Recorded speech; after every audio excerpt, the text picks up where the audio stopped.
Alright folks, I'm going to be showing you how to point the IR on your ATN Excite 2 HD. I've got an IR on this unit. As you can see, I've got it pointed, it's on the scope, it's turned on. Got the scope pointed down range at a 50-yard target, but obviously it's not doing a very good job illuminating that target. The only light that I'm getting down there is a light that's essentially being reflected off the objective lens of the scope because the light itself is not pointed correctly.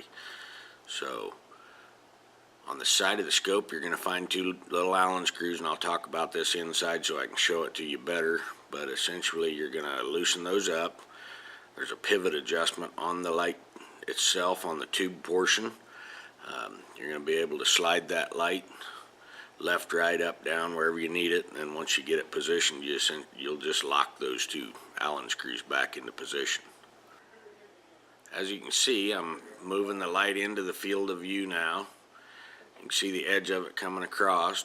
I'm going to go ahead and move it till I see the opposite edge of it, and then I'll come back to the center. In some instances I've got this adjusted all the way out to the spot on the front head adjustment. In some instances you'll be able to see a little bit of a shadowing of the wires running across the emitter inside the scope. On this particular IR I'm not seeing that effect, but if you do see that, when you get done all you need to do is back off of that spot to flood adjustment, just back it down to flood just a tiny bit to get those shadows to go away. Essentially it's just magnifying those wires to a point to cause those shadows. So we'll go back inside so I can show you this a little bit more clear, and I'll be right back with you. Okay, I hope that video footage outside there will help you be able to understand, one, not only how to point your IR, and one thing I want to touch with you on here is in the video I explained that you need to loosen these two Allen screws, and once you've loosened those Allen screws, the pivoting adjustment is inside that ring set. That will allow you to pivot adjust that exactly where you need it. Once you've got it pointed correctly, essentially just tighten these back up.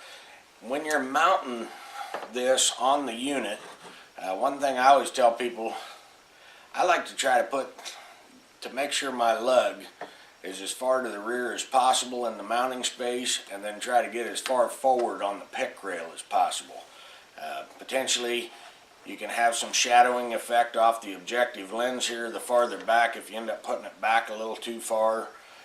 As that light cones out, you can start hitting your objective lens here. So typically I have the best luck putting it as far forward as possible. Typically try to make sure the ring is as far forward on the tube sleeve as possible as well. So that's how I like to set it up. And if you watch the portion of the video outside there, I showed you how I go about adjusting that. I hope that answers any questions that you had.